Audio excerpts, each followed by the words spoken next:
Well, welcome everybody. My name is Will Marsh. I'm the Director of Education here at Premier Research Labs, and I'm so excited to welcome you all to another episode of our Premier Living podcast. Once again, I'm joined here with our Technical Director, Nathan Dodge. Nathan, it's a pleasure to see you again. Always good to be here, Will.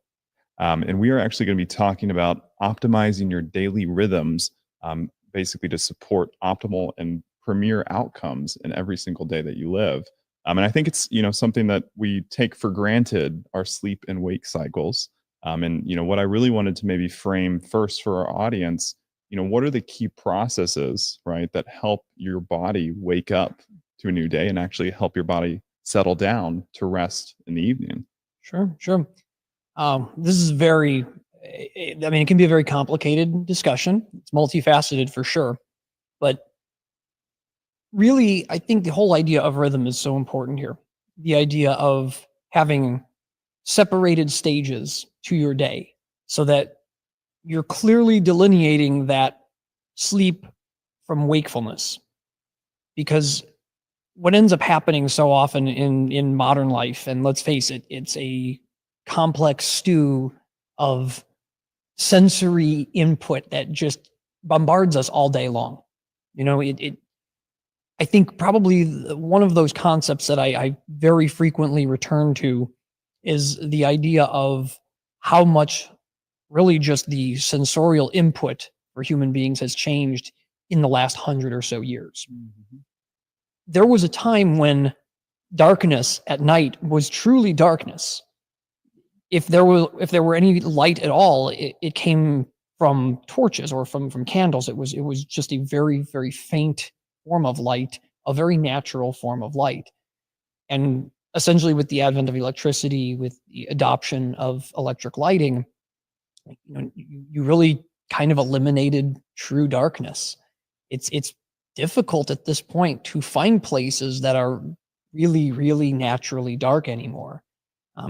You really almost have to think about it that way, that night should be dark as possible, really, to return to that state that was naturally meant to be what we lived in. And then that way you can separate the dark hours in which sleep would occur from the wakeful hours, which of course then were in the light, in the sun. And so you hear a lot there's a lot of podcasts, obviously, as we know, with people delivering their lectures on these sorts of things and sleep patterns and healthful sleep. And then of course, what you need to do to be awake. And so you can borrow a lot from that. There's certainly things that I would take from that and certainly make, general statements about these topics. But you hear a lot about the idea of that wakefulness. First thing you need to do is to set those patterns such that you have a time in which you sleep that you set for your sleeping, and you need to adhere to that. And then in the same way you're doing that, then you're adhering to your wakefulness schedule. So set aside the time for sleep. We talk about 8 hours of sleep all the time. This is optimal. And again, optimal is relative. Everyone has a specific amount of sleep, but it does seem like somewhere between 6 to 8 or 6 to 9 hours of sleep is generally good for most people. And then if you set that time such that then you have beginning, termination, and then you have the initiation of wakefulness, and you stick to that, they find that definitely keeping those patterns over time is a much more healthful way to live. Of course, when we start talking about that, we think then, well, how often is it that this gets interrupted? And you can't stick to that schedule. The daily grind comes in and interferes with that. You have things to do at night. You can't keep that sleep schedule set. You have to wake up at different times because of different things going on in your life. Stress will make sleep difficult. All of these sorts of things that come into play. And so really just that very fundamental idea of setting those schedules, it really is vital. And as much as you can adhere to that, you really should. There will always be interruptions. I understand that. But as much as you can adhere to that schedule, that's sort of recommendation number one, if you will, in terms of having that healthful sleep and wake cycle. And is that because, I think you could point to maybe a lot of different reasons why, but one maybe that comes to the top of my mind is more like metabolic entrainment and conditioning factors for how the processes of the body know when to start up, right? What are the benefits of that? Like, why is that beneficial to have like a set pattern and a set, hey, this is when I'm supposed to wake up and this is when I'm supposed to go to sleep? What happens to the body when it's kind of, conditioned in that way? So right, so again, keeping those schedules and being in that condition, if you will, or having that conditioning allows the body to go through its proper repair cycle, which is really what sleep is. It's funny how much the misinterpretation of sleep as being it's this restful period where nothing happens. Quite the contrary, so much happens when you sleep, and so much of it is related to repair and the processes that basically have to go on to fix all of the little things that went on during the daily cycle of wakefulness, the damage that was accumulated essentially. The sleep period is the time for the body to fix itself, to replenish itself, to make those little repairs it needs to. Glycogen restoration is a big part of sleeping.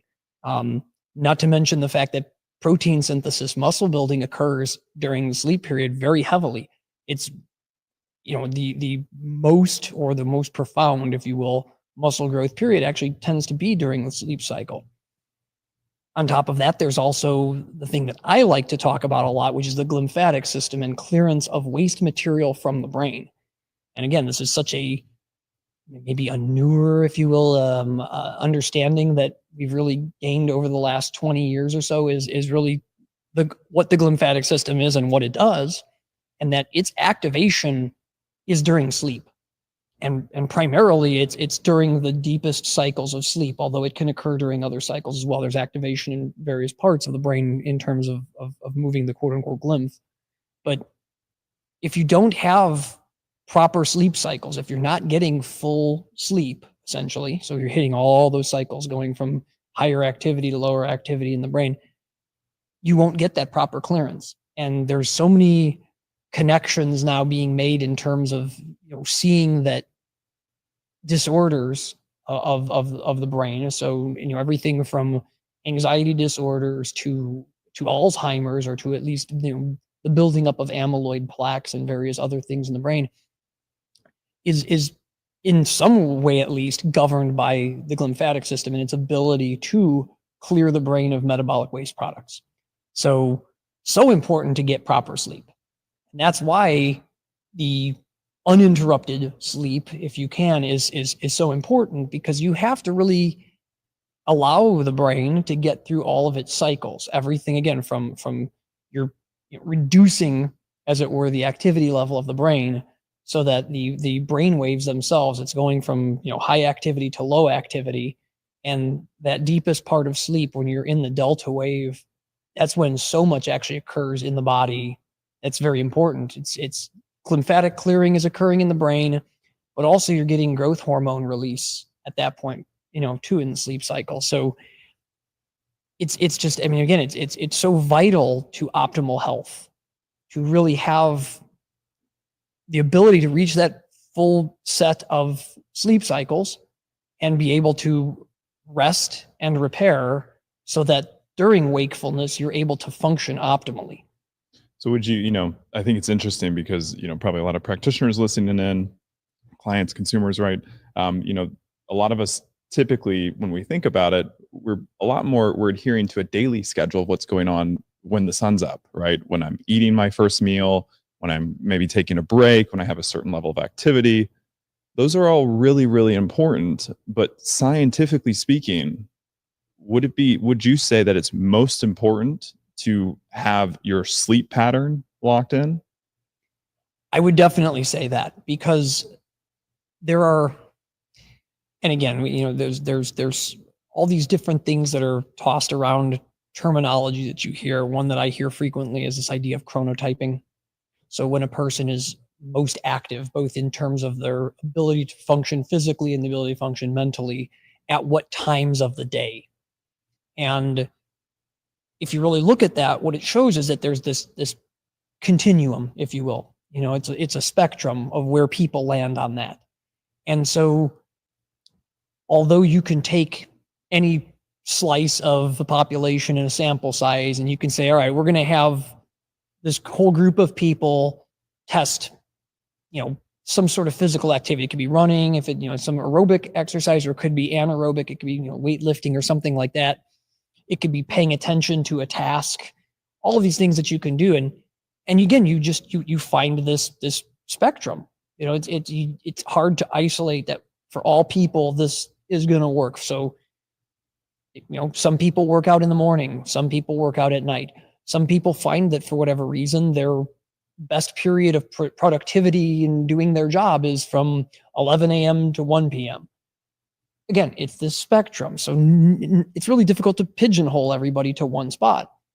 Whereas a sleep schedule, really, again, and sleep schedules that they're finding now that are very time dependent too, in terms of during the period of darkness, being in that sleep state seems to be the most impactful in terms of positive health outcomes.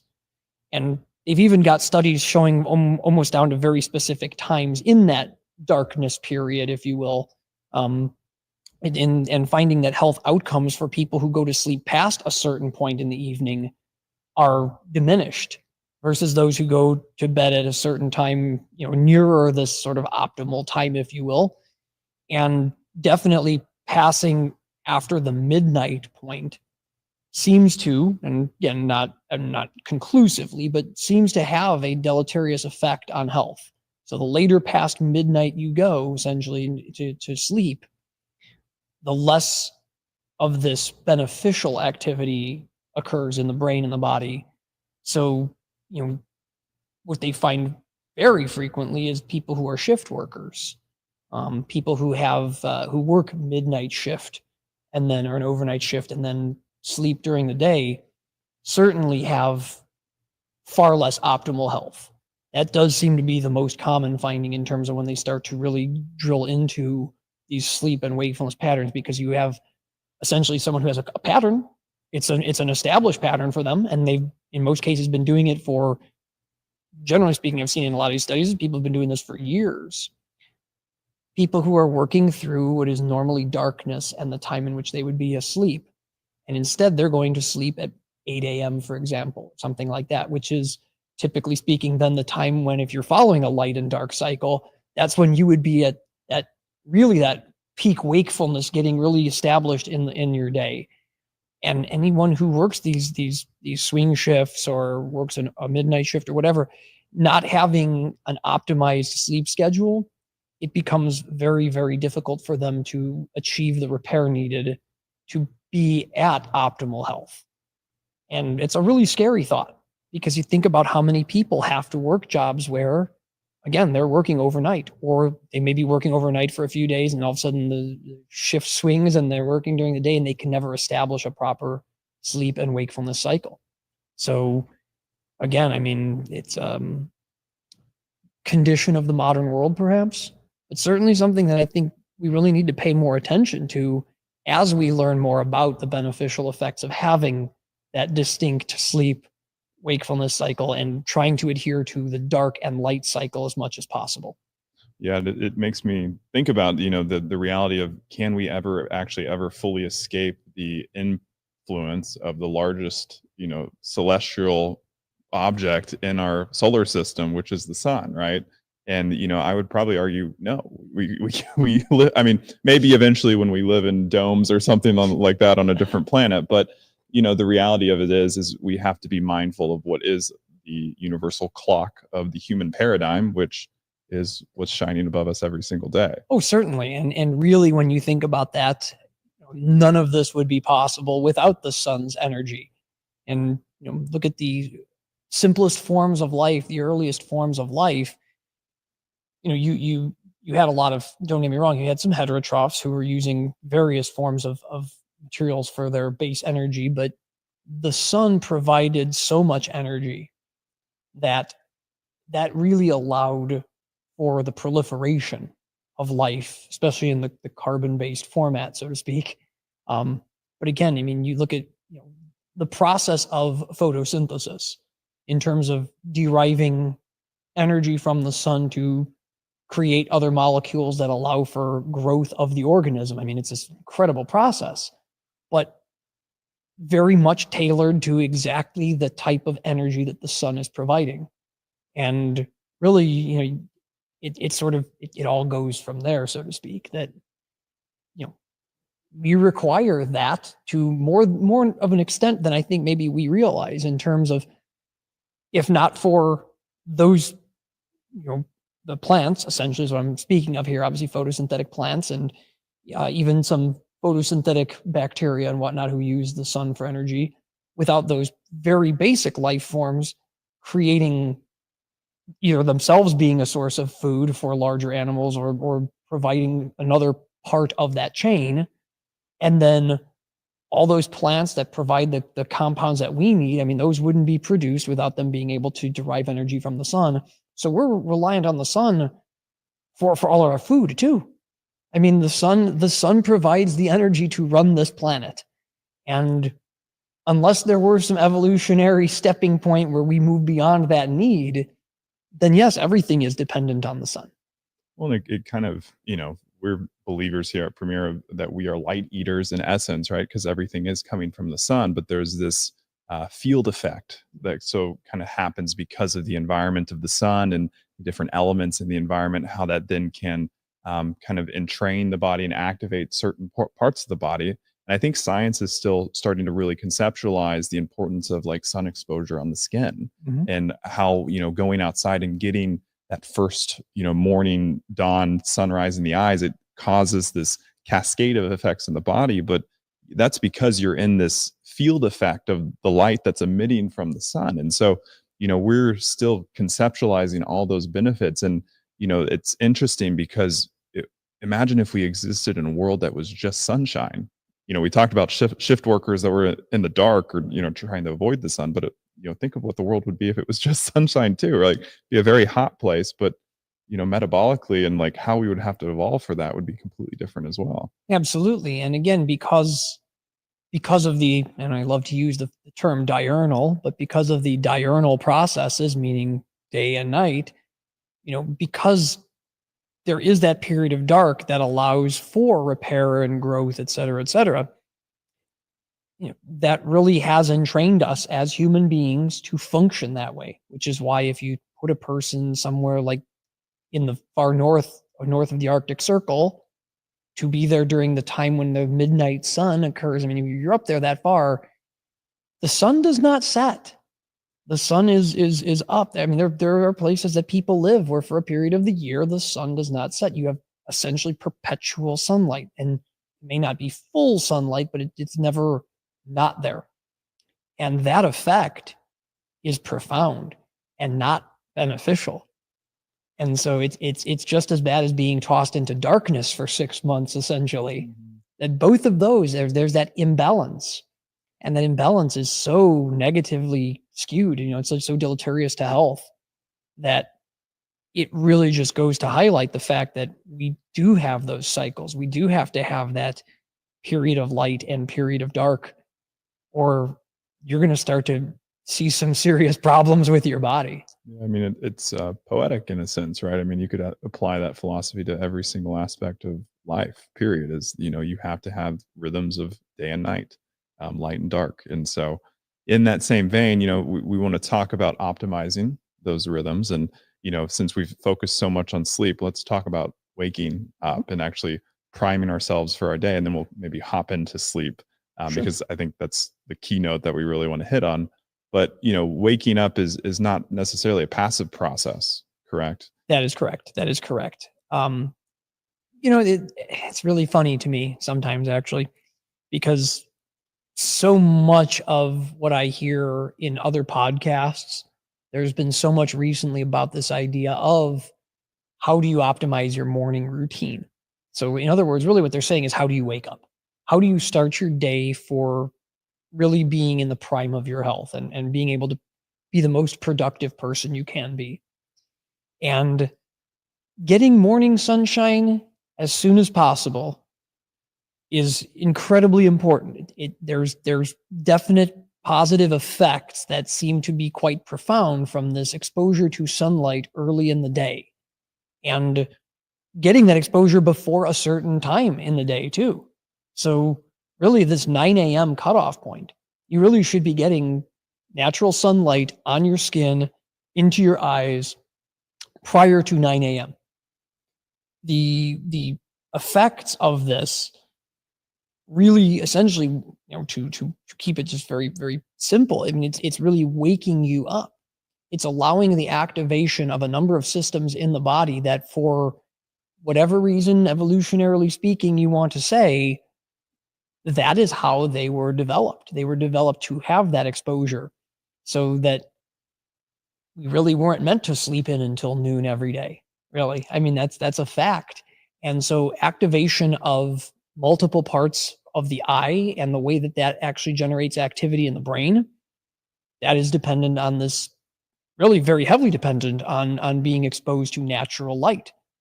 In addition, the metabolism shows this very interesting skewing, if you will, toward a positive trend, a skew toward the positive, when the sleep cycle is complete and then you wake up and are exposed to natural light prior to 9 a.m.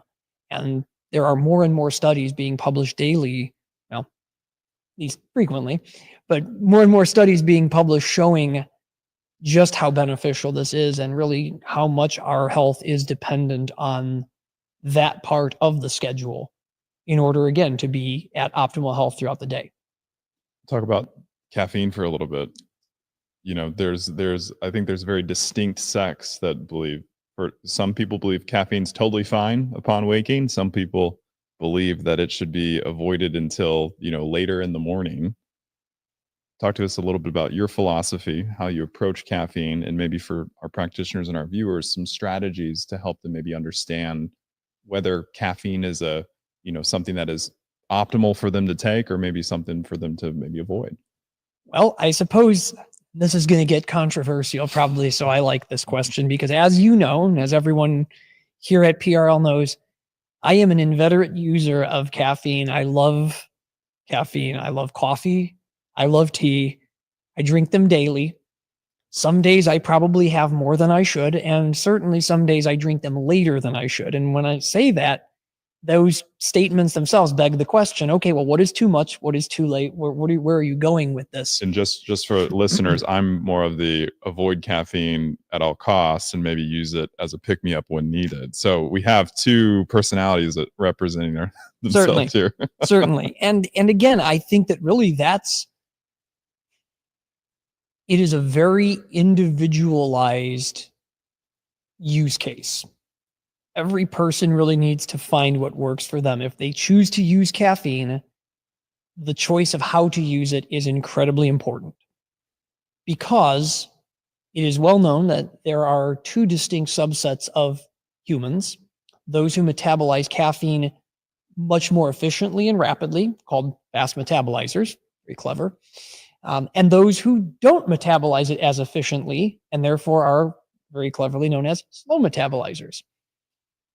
This is actually something you can test for genetically if you're very interested in this. And if you are one of those people who has a problem with caffeine, meaning that either low enough doses cause adverse effects or taking it impacts your sleep patterns significantly, then getting tested is actually maybe a good idea, so you can understand at least, am I one of these people? Because it gives you a pretty clear indication then that if you are a slow metabolizer and you're having trouble sleeping because you drank a cup of coffee at 10 a.m. or 9 a.m., maybe you shouldn't really take in as much caffeine then, because you're obviously not metabolizing it enough or quickly enough to get proper sleep. So that's really sort of the first caveat I have, is if you do already have problems and you know that it's affecting you somehow adversely, maybe get that checked out. If you don't feel like getting the genetic testing done and you're having adverse effects, then don't use caffeine. Those are sort of very simple rules of thumb that someone can follow. Now, when you start getting into the more nuanced use of caffeine and asking about optimal time frames and things like that, certainly this is where it becomes even more individualized. And individualized all the way down to the level of what it is you're trying to achieve with the caffeine. So for a person who wants to use caffeine just as a daily use, I wake up in the morning and I need to have some caffeine to function. You hear that frequently. There's a lot of research into this, and obviously you hear this from a lot of the other talking heads out there on these podcasts, that it's better to essentially delay your intake of caffeine post wakening. So from the time you wake up, giving yourself approximately 2 hours before you take your first caffeine, which essentially what this does is it allows for your body to wake, allows your brain really to wake properly and to naturally remove or rather metabolize the adenosine, because adenosine obviously is the compound that caffeine is going to block. But it allows adenosine essentially to be degraded naturally so that your body enters a properly wakened state without the use of caffeine to force that to happen. If you take caffeine prior to this 2-hour window, so upon waking, you just take it basically in the first 20 minutes of being awake, what this does is it seems to reset that sleep clock, again, this established pattern of sleep, such that you're forcing yourself into a state of wakefulness with the caffeine, and you're bypassing your body's normal pathway to wakefulness. So now there's this sort of, I'll call it confusion, if you will, in that the body suddenly says, oh, look, I'm awake. So this, by nature, should be about a 2-hour period where I get into proper wakefulness. But all of a sudden, I'm here. So I must have actually gotten up at this period an hour and a half ago. So then now your entire sleep schedule is probably going to end up being skewed somehow, because your body's now basically thinking it has been awake for a longer period of time. That's, the general gist of this finding. And of course, then that affects your sleep patterns. It starts to be problematic in terms of, again, that repair phase that you need to have, which is sleep. So that is where a lot of the research has kind of landed at this point. And there's a really great body of evidence behind that. So should everybody do that? Well, again, the research is pointing that way. Does it mean that is absolutely the way you must follow the ingestion of caffeine constantly? Well, no. Again, it's another rule of thumb, and it's a good one to follow. But it is possible to take caffeine a little earlier than that. Certainly, if you don't do that frequently, as long as you're not, again, every day waking up and within 15 minutes drinking a giant cup of coffee, then yes, you can probably do that occasionally and not have a problem. I tend to be a delayed caffeine person. And for me, it has had less to do with, listening to anyone tell me this, because I've been doing this for years. I've never just taken caffeine right from the onset of being awake. It came down to the fact that I like to have a more leisurely waking period. I prefer to wake up, get outside for a few minutes, stretch. That's really my morning routine, is to get outside and stretch outside if I can. I know you do morning yoga, which is wonderful to do. Same morning workout, actually, which we'll talk about here. Okay. In a sec. Okay. So again, getting out, doing my stretching, having plenty of water to hydrate, to rehydrate from the period of sleep, because that is actually a period in which the body will tend to go further toward dehydration. So having some water right away, usually with a little bit of sea salt in it for electrolytes. I really do find that does help, because I'm replenishing not just the water, but obviously the electrolytes lost during that period. And then I really like to also then have, after this, I like to have a good healthy breakfast. And I really am not one of those people who likes to take caffeine with a meal. And I've been this way my whole life. So my parents were both coffee drinkers with breakfast. I could never do that. For whatever reason, I could not. I don't know if it was mental or physical, but I couldn't stomach the idea of drinking a cup of coffee while I'm eating my breakfast. And a lot of this probably came down to the fact that my breakfast is generally pretty healthy. I tend to eat things like a low-fat yogurt, some sort of whole grain, oatmeal or a bran, something that I'm getting in. So I'm getting my carbohydrates with a little bit of protein, low fat, definitely some kind of fresh fruit with that. And I really, for the most part, don't like the taste of coffee. with any of those items. Really just don't. And tea, same thing, basically. I mean, I know there's a lot of people out there who would probably say, oh, it's fine, I'll drink tea with anything. But since I'm a green tea drinker and I really appreciate the flavor of green tea, a good high quality green tea, especially Japanese green teas, and I'm going to go give my little push there for Japanese green teas, but the flavors are so subtle and in my opinion, just beautiful, that I drink my tea with nothing else, and usually 30 to 40 minutes minimum past eating something, because I don't want to have any residual taste perception from something. I want to taste the tea. And it really goes the same for coffee as well. I want to taste the coffee. And for whatever reason, that's how I developed. And because of that, that means that based on my schedule with all the other things I do in the morning, I was just tending to take in my caffeine already at that 2-hour period post waking. So it worked. It worked for me. Now, again, is this the right way to go for everybody? I can't say that. Certainly not. You have to find what works for you. But what I will say is there is a limitation to how much caffeine a person should take in. And this is something I adhere to pretty strongly now, having learned my lesson in the past, in my youth. As I said before, for people who experience negative effects from caffeine, you probably should consider how much you're taking in, or if you should take it at all. If you don't necessarily experience those negative effects, that's great. But realize that past a certain point, you probably will experience negative effects if you take caffeine to a certain level. And in many cases, those negative effects won't be felt profoundly for a while.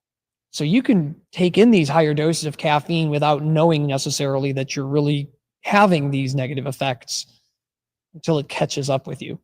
And this really happened to me in my life. So as a quick anecdote about this, in college, I used a lot more caffeine than I use now. And you have to think, I was taking caffeine basically throughout the day. So I would have my morning caffeine, usually a big cup of coffee, again, around 8:30, so about 2 hours after I had awakened. And then I'd probably have another cup of coffee again at like 10 o'clock. So I'd have a class, for example, when I was in college, you have a class in the morning, get out of that class, go get myself another big cup of coffee. Then I would go to work in the lab. And while I'm in the lab, I'd take a break and have another big cup of coffee. And then when I was done working in the lab in the early afternoon, if I didn't have a class, it was time to go to the gym. And so before the gym, it's time for pre-workout, which has a pretty massive dose of caffeine there. Get my workout in, get done, do all of those other things to get ready for my evening classes or evening lab work or whatever I had to do. So sometime in the late afternoon, big cup of tea. Had to have my green tea. So drink that. Probably if it was lab work, have another green tea some point in the middle of my lab work, or right after class, have another big cup of green tea or black tea if that's what I was having a taste for at the moment. So I was finding that in the course of a day, I mean, I was consuming very easily 800, 1,000 milligrams of caffeine. I know that. And some days I did actually keep a journal and I realized, wow, there are many days where I'm actually over a gram of caffeine a day. And the reason I started keeping the journal was that I started to feel the effects eventually. I didn't feel them immediately. I was able to continue on doing what I did and feel mostly normal throughout the day. I started having sleep issues about 2 months into this routine where I was really just taking in a massive amount of caffeine. I didn't think much of it. And it really didn't hit me hard until the summer after the semester was over. The spring semester was over and I was on summer break. And I took a job working construction. And I was so dehydrated during the day working outside. And I couldn't figure out why. I said, I have plenty of water. I have electrolyte drink to go with it. Why do I still feel so terribly dehydrated? And I realized I was not sleeping well at all.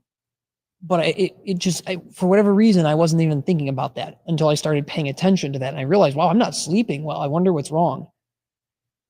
So I actually went to go see a friend of mine who was a physician. And he said, you really should probably take a look at how much caffeine you're drinking. And I said, what do you mean? And he said, well, you came into my office with a giant mug of coffee and you're asking me about your sleep. And I said, okay. So that's when I started journaling it and I realized just how much caffeine I was taking in.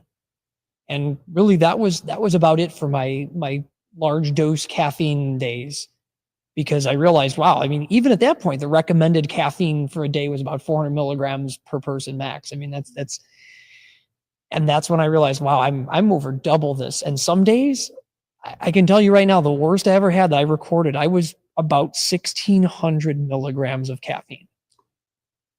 And that can be incredibly dangerous for people who are sensitive to caffeine. So yes, I had to take a hard stop on that, change the way I was taking my caffeine in. And I'm proud to say that most days now I stay well below the 400 milligrams per day. I'm generally right now, at least at this point, I'm averaging only around 200 milligrams a day. And I do it typically in 2 doses, so to speak. So I'll do a morning and an early afternoon dose so that I can still get my sleep at night. So talk to, thanks for sharing that. So I think it's a great anecdote for those listening, maybe as a guide, how much maybe not to take in regards Certainly. or maybe awareness of where maybe you're yourself or maybe consuming too much caffeine, but natural versus synthetic, and we've talked about the caffeine powders before, but what's the benefit of going for a natural substance that has caffeine, like our wonderful Premier coffee, versus a just pure white powder caffeine? So I will definitely say this. So first off, almost all the caffeine on the market is really natural. It's just extracted and then purified. And while that's a way that I think marketing angles it to be very clever, to say, oh, well, this is natural caffeine. Well, yes, it's natural in that it came from coffee, probably from green coffee bean, but then it was extracted and purified. So yeah, it was naturally derived, I suppose, but it still has that semi-synthetic quality. And we talk a lot about that and what is natural versus synthetic versus semi-synthetic. And I'm not casting any aspersions here on that part. It's the marketing part of it that kind of gives me a pause to tell someone that this is natural when, yes, it's from a natural source. But it doesn't include all of those other beneficial compounds that you get from the rest of the plant that contains the caffeine. So when we think of coffee, for example, you're not just getting caffeine. I mean, you're getting 1,000 other chemicals in there, and quite a few which are very beneficial to health. I mean, chlorogenic acids, wonderful antioxidant compounds. You're not getting that when you just take a purified caffeine. You're just getting the caffeine. You're not getting any antioxidants. You're just getting caffeine. And tea, even more so, in my opinion, tea has a whole host of wonderful antioxidants with proven benefits to the body, and not just to the body, but to mental health as well. I mean, having L-theanine in tea, which, again, I mean, as its name kind of implies, it's derived from tea, thea, L-theanine, and really in Latin. And that is a wonderful compound. It really does, in many ways, balance that effect of the caffeine. So if you're just taking a caffeine powder, you're not getting any balancing effect. You're just getting the caffeine. And so the pre-workout situation was, for me, actually probably the most difficult thing to really kick in terms of my daily intake of caffeine. They make it very addictive, actually. And there's a lot of different reasons why. Oh, certainly. I mean, there's the psychological aspect of where you feel like you're getting a better pump because Certainly. of which there are vasodilators, right? But Yes. the caffeine hit itself, it could be drug-like. I mean, and it really is. And the thing about it is, you're really just getting this straight dose of caffeine, and it's usually pretty high. I mean, if you've ever bought a mass-produced pre-workout and it comes with that little tiny scoop, the problem is, and this is that whole philosophical debate about what people do and what they should do versus what they shouldn't. But let's face it, when you feel like you're getting a beneficial effect from something, the tendency is to do more of it. So yes, if you fill that little tiny scoop up with the recommended amount of pre-workout, you're only getting 200, 250 milligrams of caffeine. But typically speaking, I know from my experience, it wasn't a little tiny level scoop. a little more. I'd get a big scoop, and I would do a rounded scoop of it. And if you know anything about the way rounding works on these things, when you do a rounded scoop and you get this dome effect essentially of the powder, if it's a good adhering agglomerating powder, you can get almost 50% more in that. So now you're getting basically 150% of that 250 milligrams of caffeine. And if you're a person who says, wow, this is working pretty well for my workout, I need to take a little extra. Well, now you're getting what, 500 milligrams of caffeine in that single thing that you just chug down right away? Then, of course, there's the problem of when it stops being effective. And of course, the immediate instinct is, I didn't feel the same rush or pump that I felt on that last one. I think today I'm going to double my dose. And you're already doubled the dose. So now you're getting 4x. Okay, now you're pushing into that 1 gram territory like I was talking about.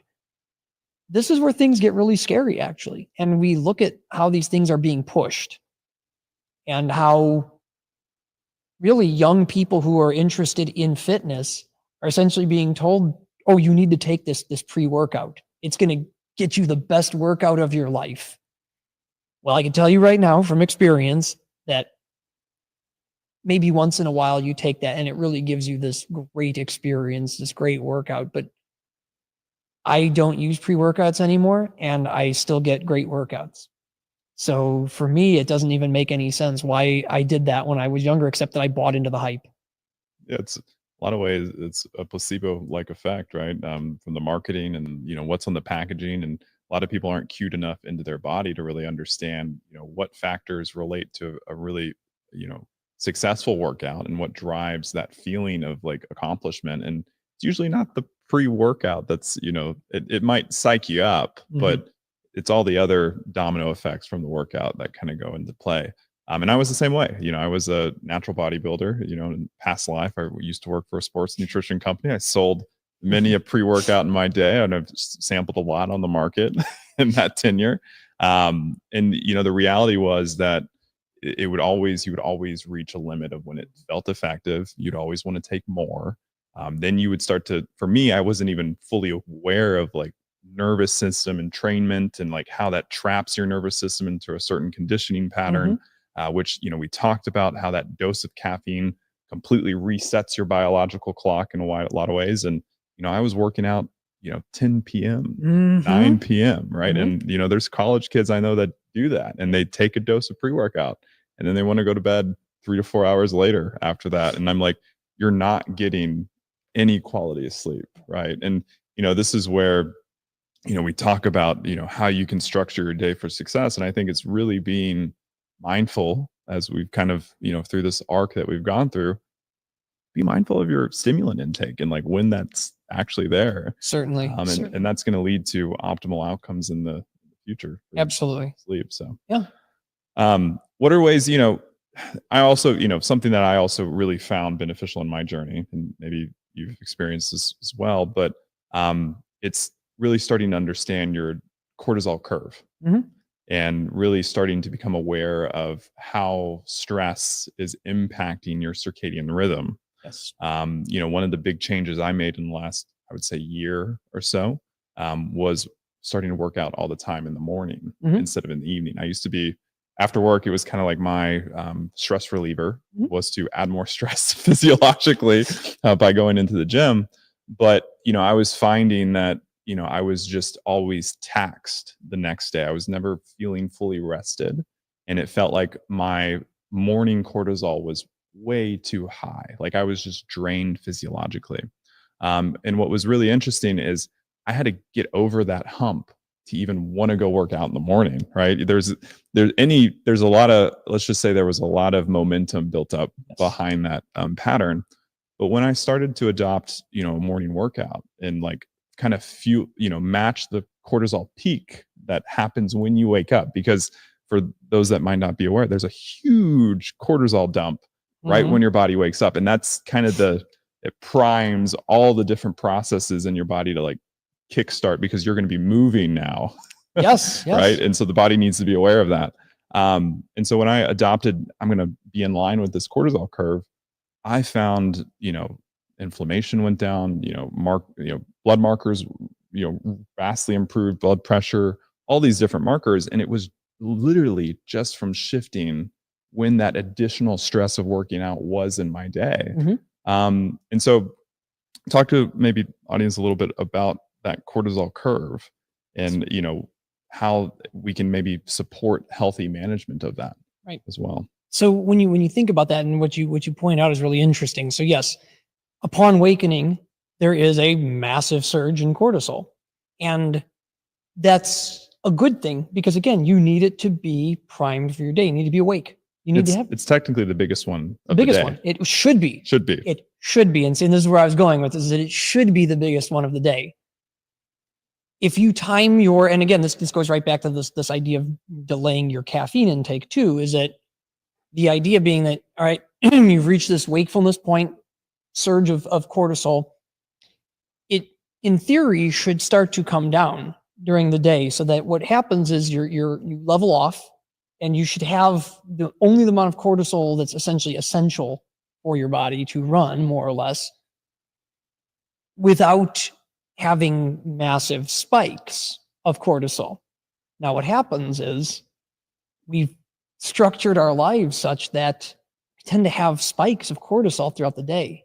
Terrible spikes too, to the point where they end up being higher than the initial drop of cortisol that you get when you awake. And the problem with using stimulants, the problem with having a very stressful life, the problem with timing certain things perhaps incorrectly to meet that cortisol curve is what you end up with is this. And it's throughout the whole day. And then all of a sudden you try to go to sleep and it doesn't make any sense. Your body is not in the state where it can actually really achieve that, because your cortisol is still high then at 9, 10, 11 p.m.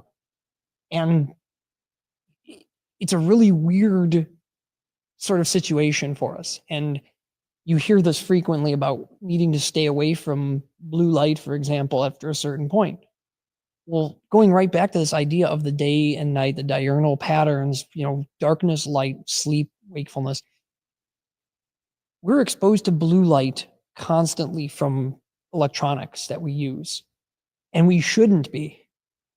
But blue light exposure actually causes cortisol release. So being exposed to it late at night, and let's face it, so many people, you're using your phone late at night, you're on the computer, whatever, you're just setting yourself up for failure in that next phase, which is sleep. You won't be able to get where you need to get for sleep. And then so you're delaying the ability to get into proper sleep. And then you're going to be waking up by the time you get into sleep, you're going to be waking up 3 hours, 4 hours later. Well, that's not going to get you the amount of rest you need. And it's a spiral in the end, because then you're tired when you wake up and you say, I need something to keep me awake. I'll take some caffeine. And now look what you just did. You just keep doing it, and it doesn't resolve itself. And this idea of adrenal fatigue or adrenal burnout, really what that's really saying, I think, and to put it in maybe more scientific terms, is it's overstimulation or overactivation of the HPA axis. And if you have high cortisol levels all day long, just look at the damage that high levels of cortisol cause inside the body. And that's a very profound effect. So everything from blood sugar mismanagement, so insulin issues, to hyperinflammatory states. I mean, it's like a wrecking ball for your body.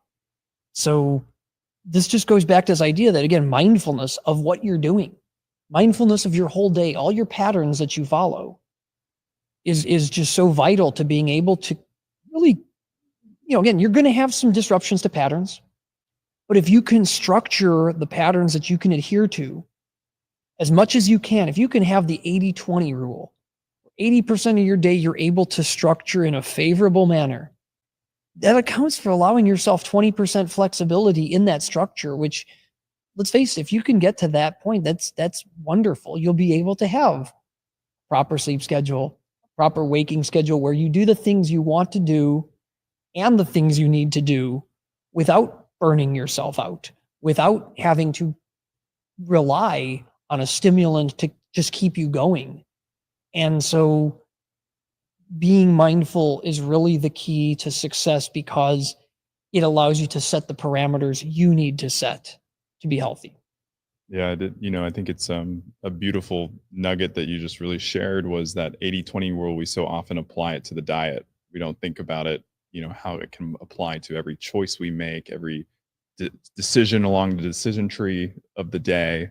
But if you're consciously framing and intentionally creating space and allowing you to respond appropriately, it opens up, I guess, greater flexibility and less constraint on how the body then has to kind of force itself, right? And so, if we're, I think, applying that 80/20 rule to every aspect, you might have an ideal scenario, but maybe only 80% of the time it's working out. That's okay because you'll still be on track. I mean, apply that to bedtime. Mhm. If you're 80% on time to going to bed on the time window that you want, that's a significant output in regards to health outcomes. So I think that's beautiful, and then nutrient timing along with that. Well, that's the other thing. So we didn't even really touch on diet.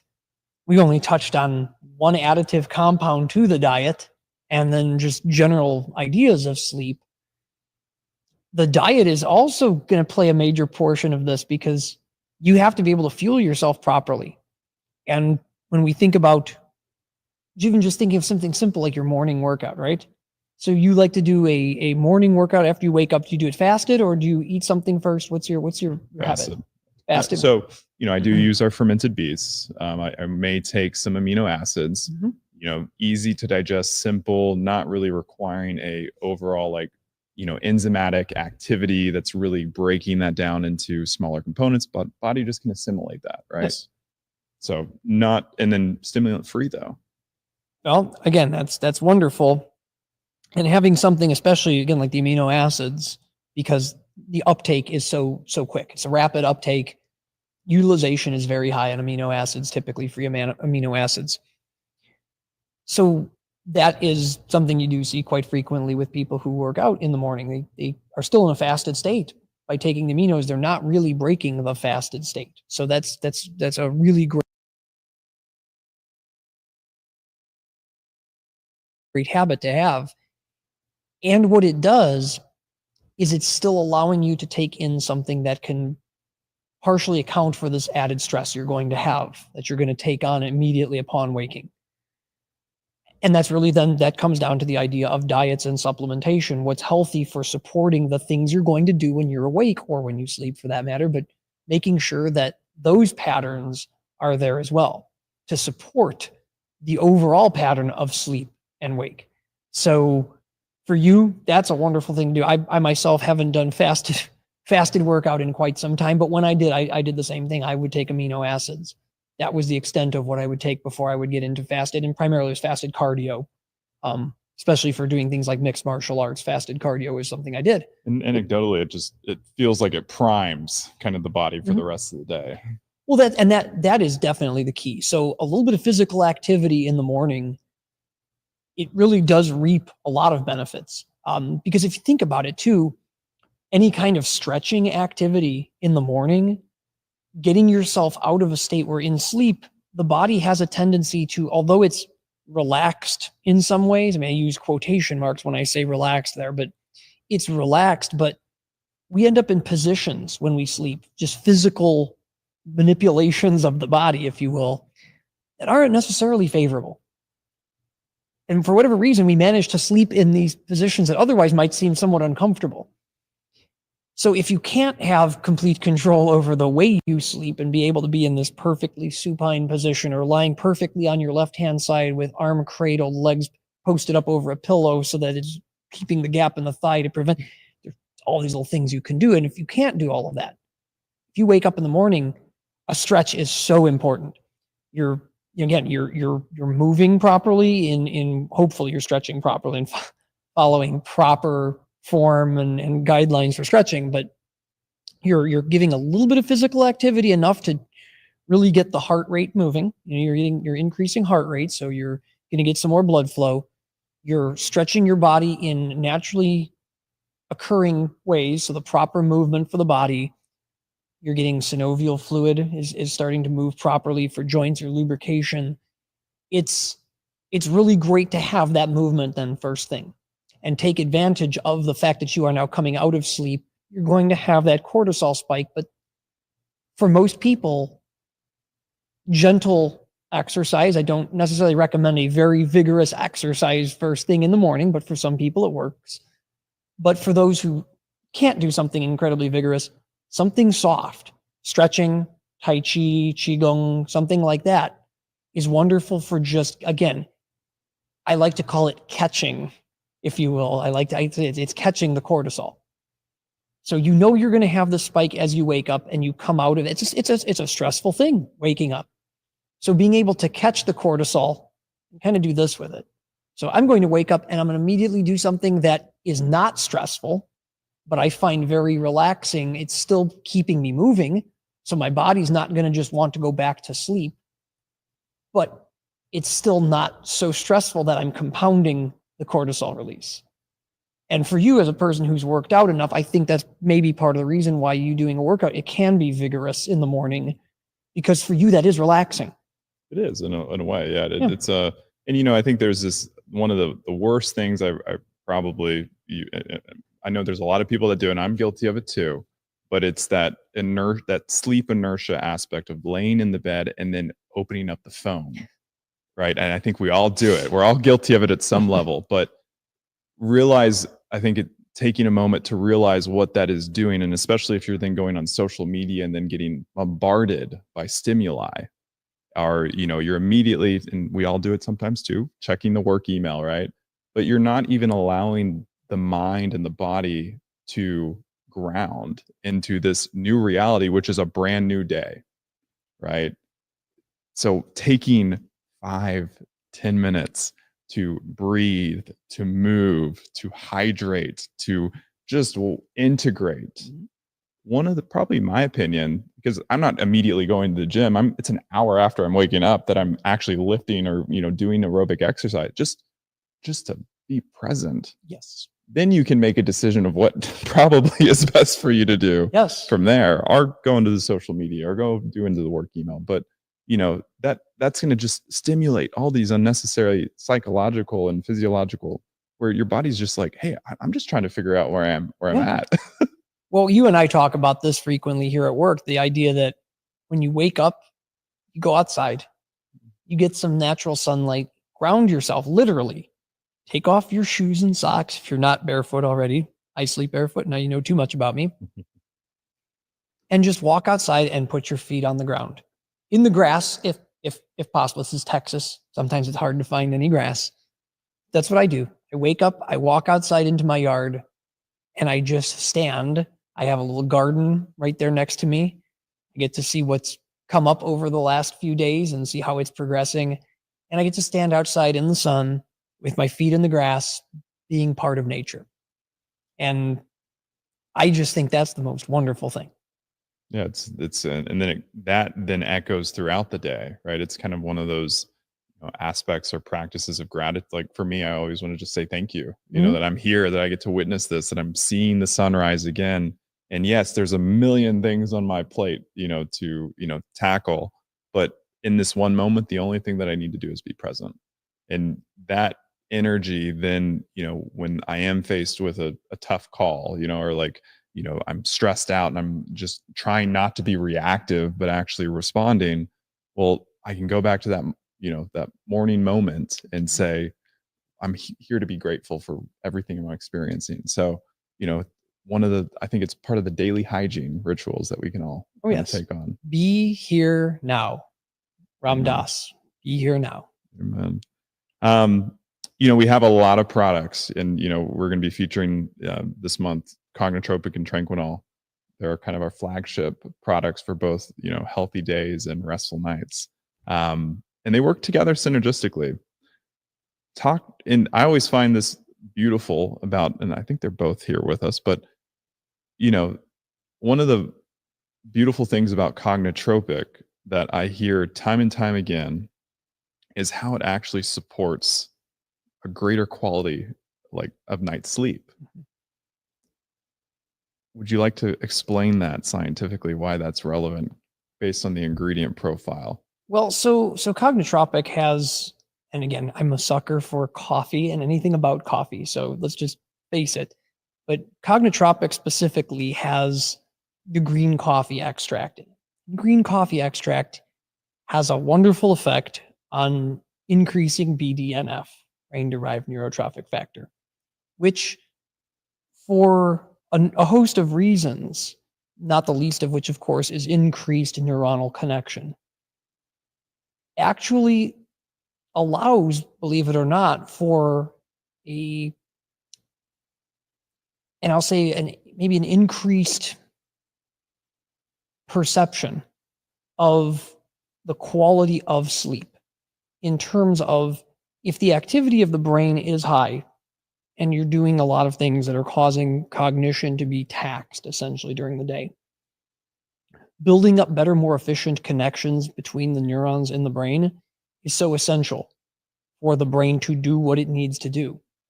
And then on top of that, if you're achieving peak performance of your brain, then when you sleep, you will also typically have a much more efficient sleep cycle, meaning or your cycles, if you will, of sleep, because your brain has been able to essentially produce, and I say produce, maybe that's not the best term, but your brain has been able to perform and you do get a product out of it, which is your outcome, whatever it is that you're doing.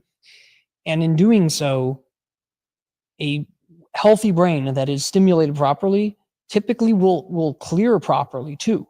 So as long as you have efficient sleep cycles, you get that lymphatic clearance that you need to have. And more research shows that, yes, if your brain is healthy, your daytime functioning brain and your sleeping clearing brain, if you will, when it's on its cleaning cycle, so to speak, it actually is this sort of additive effect, so that it clears properly. So then the next day when your brain is fully functioning and running, because it's been cleaned properly, it's able to function more. And if you're having better connections built by having this more increase in BDNF that you could get from green coffee extract, well, guess what? The next night it clears itself out again very efficiently. And you just continue to do this. The less waste material in the brain, the more efficient the brain becomes. The more efficient the brain becomes, the better is it clearing out the waste material. It's a wonderful cycle that actually is an improvement cycle, continuous improvement cycle, if you will. And then, of course, Numentics. I can't say enough about Numentics. You like Numentics? I love Numentics. There's so many analogies that you can pair with Numentics, but I would love to hear yours. Well, so the one thing I really like about Numentics is, and I know our CEO, Nick, always talks about this, that he gets a very solid increase in his perceived brain activity from Numentics without the push that caffeine gives. So taking something like Numentics is going to allow for, again, a very perceptible increase in clear functioning of the brain without necessarily having to have something that stimulates the whole body like something like caffeine does, because caffeine does end up stimulating the whole body. You feel it physically very, very much, and in some cases far more physically maybe than you feel it mentally. Numentics really is I feel at least primarily mentally when I take it. I don't feel the sort of jittery, the pump, if you will, from the caffeine. Yeah. I don't feel that. The experience I've always had with Cognotropic, Numentics, and Neurofactor is it's almost a dilative capacity neuronally. Mm-hmm. But that probably in other areas of the body it's felt as well. Probably beneficially, right? Yes. It's high antioxidant. It's a very yes. And that's really, it's an antioxidant for the brain. Mm-hmm. Which, when you think about the active process of thinking, which, I always make the analogy of the car, and the engine of the body is the brain in this scenario. People could argue it's maybe the mitochondria or whatever. For this analogy, it's the brain. And the brain is on, constantly moving. The pistons are firing on all cylinders, and there's going to be waste metabolites that build up. There's going to be oxidative, reactive oxidative species that come up. And, that's just slug. It's just, muck. That's now in the brain that it has to be cleared, obviously, either during sleep or through some metabolic process. And when you're providing Numentics to the brain, it's literally antioxidants that can help the body manage that stress more effectively. Yes, absolutely. And again, those two ingredients have such great clinical research behind them. There's a lot of stuff out on the market that, it's being taken on a wing and a prayer. Whereas, something like Numentics, it really, when you think about it, it's one of, really, it's been around for a very long time too. I've known Numentics forever. History to it. I mean, the cultivation of the spearmint and, how they selected the specific species and they grew it over decades, and they're harvesting a specific part of it, right? And it's akin to the tea industry. Absolutely.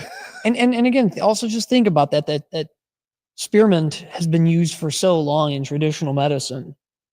And, there was always this understood idea that spearmint brought a certain clarity. So really you get that clarity with the Numentics and really with Cognotropic. It's a beautiful formula. It's one, if you haven't tried it, I really recommend, trying it just to experience that. And I think that's the beauty of neurotropics. Obviously you want to work through a reputable manufacturer like ourselves, but, the opportunity to have a completely different conscious dilation of your day with a neurotropic and help better or enforce healthy patterns that are more sustainable. Even if you're not on Cognotropic for life, right?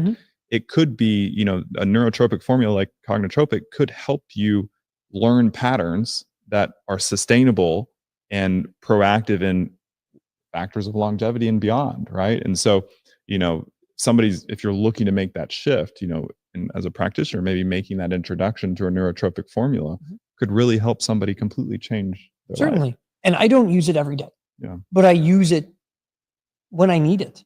And when I know that I'm feeling as though there is some degree of sluggishness to my brain's processes. And, if you're really in tune with that and you work in a very intellectually demanding job, I think you can feel that. And I think most people probably have felt that at one time or another. A lot of people just call it brain fog. Or it's the Thursday hump or the Wednesday, But again, taking Cognotropic has provided that little boost, that little bit of a boost to allow me to regain that, what I feel at least is the proper functioning of my brain. And then you have the I would say the opposite, or the enantiomer, maybe, to go along with maybe a more scientific analogy with Tranquinol, which it's a completely different formula, and it touches on aspects of the parasympathetic nervous system that I think are so chronically undernourished in today's society and needing solution around. Well, we're very rarely, it seems, are people in that rest and relax phase. They're always in fight or flight.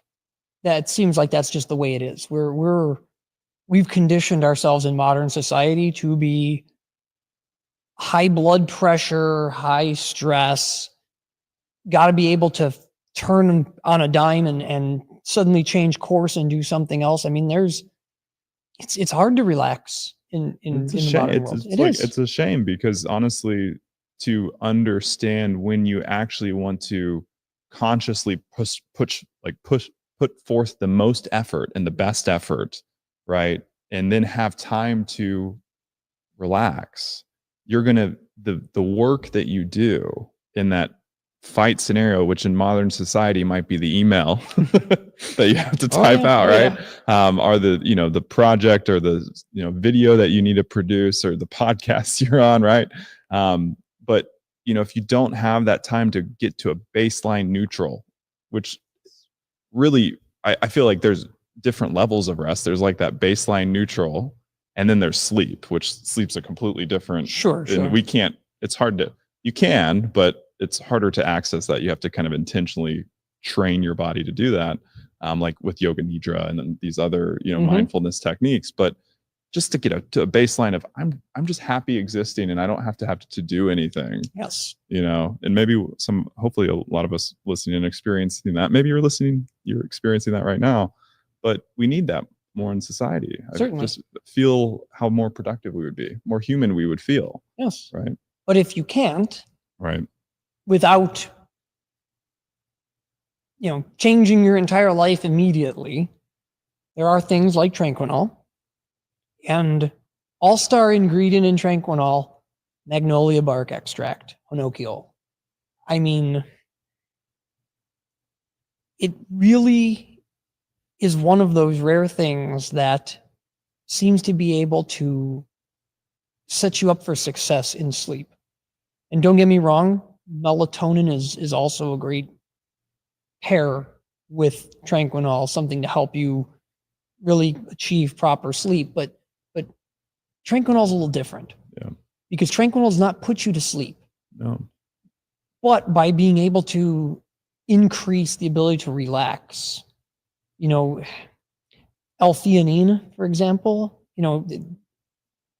another compound that helps you get to a more relaxed state. Which is in Tranquinol. Yes. But doesn't put you to sleep. Right. See, that's where the difference with melatonin. And really, again, I love melatonin. I speak at length about melatonin. We should probably do an entire podcast just on melatonin. But melatonin is very specific. It's not a general relaxing compound. That's really not what it does.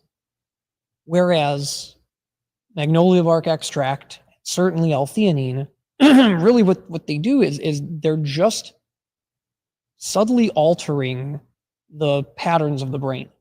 L-theanine really it encourages the brain into alpha waves, which is nice because you're still awake, but you're much more relaxed.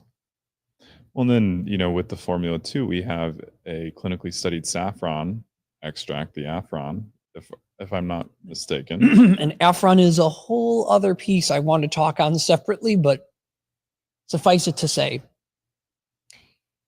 saffron is one of those really, really amazing, and I'll say saffron's a compound even though it's a plant. Excuse me, but saffron is one of those incredible plants that the number of positive effects that saffron, the actual stigmas saffron can provide through their active compounds, the crocins, the picocrocins. It's almost unbelievable that there's a plant that produces those, and they're so useful, and actually, believe it or not, in a very small quantity. They're active at low doses. A stigma too. Yeah. And keep in mind when you're seasoning with you saffron, use one or two to an entire pot of food. Correct. And so it's just fascinating that nature created this powerhouse botanical, which it's literally for creating new plant. I mean, it makes sense that it's so powerful, but they have to be hand pollinated. Yeah, it's true. but again, I mean, it's one of those interesting things that Afron, obviously wonderful, wonderful product. Extracts of saffron have such incredibly proven effects that's, I think, probably the real, maybe the kicker of this, if you will, is that all of these ingredients are very well studied. These are things that have reams and reams of research, controlled trials being done. The evidence is pretty darn clear. And the effectiveness of something like Afron, really falls into that when we talk about reuptake inhibitors, and again, we can go to great length about various reuptake inhibitors. But when you talk about something like Afron or even just saffron in general, it really is a triple reuptake inhibitor. So, you're getting the reuptake inhibition is serotonin, dopamine, and norepinephrine. What's really interesting is, and maybe it's that norepinephrine reuptake inhibition that's really doing it, but it's not making you sleepy. But it's still allowing you, if you so choose or so wanted to go to sleep. And again, having the addition of the L-theanine in there, having the addition of the magnolia extract, it's really just providing what I would consider to be an optimal combination to allow you to relax whenever you need to during the day, but also sort of optimizing the pre-sleep condition, if you will, so that you can take this to get your mind and body ready to then make that next step into sleep if that's the time of day you choose to take it. Yeah, it's a beautiful physiological primer to help your body easily slip into sleep if needed, right? And Yes. so, like, you know, using Tranquinol 2 to 3 hours before you're going to go to bed to help with your nighttime routine. Great way just to kind of create a pattern and help enforce that, hey, we're going to go to bed. It's time to relax. And yes, maybe I'll reach for the phone and maybe I'll, reply to some emails, but at least I'm having some nutrients in my system that are kind of enforcing Correct. what is that next stage of the day, which is going to bed.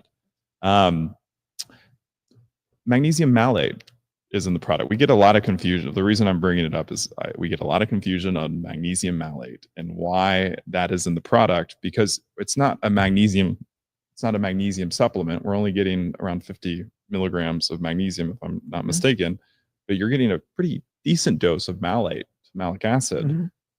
What are the benefits of that malic acid? So one of the nice things about malic acid is malic acid also plays a role in the relaxation cycle, which is really great. Malic acid is one of those interesting compounds as well. So what I have found, at least, is that malic acid for me and magnesium malate, I used to take a large dose of magnesium malate when I was younger to assist with sleep. And it really, just because of the way the malate itself functions. I mean, malate is part of the overall citric acid cycle in the body. I mean, it's actually part of a number of different waste and recycling processes in the body.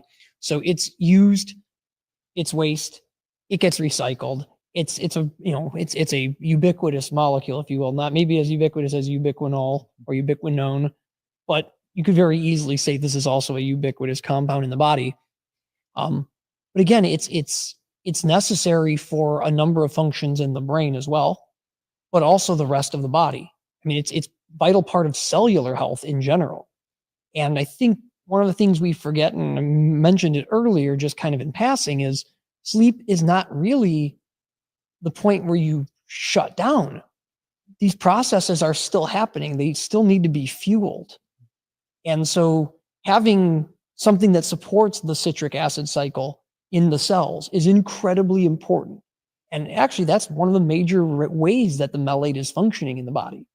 So you are really still feeding the body.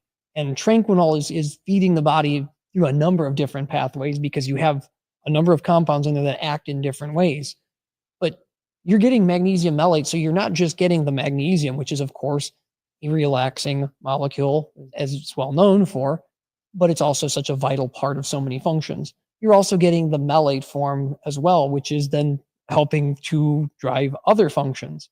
So when we talk about premier research labs being very focused on this whole nutrition, so trying to be very holistic in terms of providing more than just the single molecule that has an effect. When you take something like Tranquinol, you're really getting a package deal, so to speak. You're getting proven compounds that work in multiple pathways to support healthy relaxation.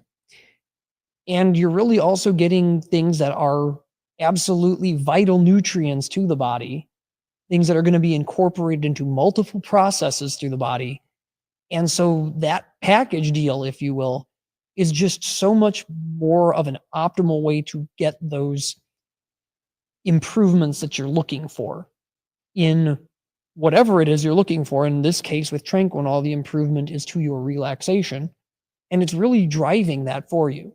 So when you need to take Tranquinol, take Tranquinol. If you really want to just relax at a certain point in the day, you feel that your cortisol has spiked too high, that's what Tranquinol is there to support. If you feel it's getting to be late in the evening and you're not quite at the state of relaxation you need to be in to get into optimal sleep, take Tranquinol. That's really what it's there for. It is, as I will always be the one who says this, why are the supplements there? They're there to be a supplement to your daily life, to supplement those things that you may not be getting from the diet, but also to act as a supplement to those patterns and those activities that you do in your life to allow you to reach your optimal health. So true. And, thank you for sharing our premier philosophy just on, why we manufacture the products that we manufacture and how we're doing that. It is to ensure that almost every single layer of the body, for what we're focused on is optimally nourished, right? And providing the best botanicals to do that, right? And I feel like we could go on for hours on this. I think there's aspects where, I would love to dive more into, the process of, having priming the day and, supplements that go along with that and different nutrients that really help to coordinate that. And then there's other aspects to sleep. So what I believe we should do is maybe reserve our next conversation to tap into some more of those other areas. But I guess for our audience here, just in terms of healthy patterning for day and nighttime routines, is there anything else that you feel should be shared? Just the parting shot, right? So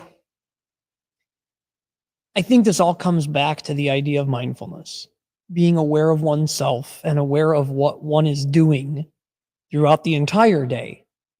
And that optimizing your life, optimizing your health starts with just that first step. Make that one step to try to optimize. It can be very simple, but say, hey, you know what? I think I'm going to start trying to make sure that I get to bed every night by 11 p.m. I don't want to go till midnight or 1 o'clock. I'm going to try to go to bed every night at 11 p.m., making that my goal, my first goal that I want to achieve, and start there. Start with that one step. And getting into these patterns, it takes establishing the pattern. So make that one step, take that first step, I should say, and really make the one change that you want to make to start your journey to optimal health. It's so true. And they could be, whether that's going to bed at a specific time, it could be, maybe giving yourself an hour before you have that cup of coffee. If you're drinking it every time, right when you wake up, maybe it's getting the morning movement in, seeing how you, but I can guarantee everybody listening, once you make that one step, the next step that you need to do will kind of really uncover itself. It's the process of self-discovery. Yes. And if you need guidance, and you're listening in, work with a practitioner, work with one of our premier practitioners in our network, because they understand the nuance and how the body really is, interconnected, and can maybe help uncover that next step a little bit more easier for you. But it is a personal journey, right? So It is. But again, I think it's a personal journey, but having someone there to help you, and that's where the practitioner is just absolutely indispensable. You have someone there who can help you with that journey and be there with you along that journey. And that is really the key to all of this. So true. Nathan Dodge, thank you so much for your time and your wisdom and your stewardship of our premier philosophy. And for all those listening in, thank you for your time. Hopefully it was a illuminating journey into the cycles of day and night. And we'll look forward to having you join us next time, hopefully taking a deeper dive into some of these aspects. But until next time, be well.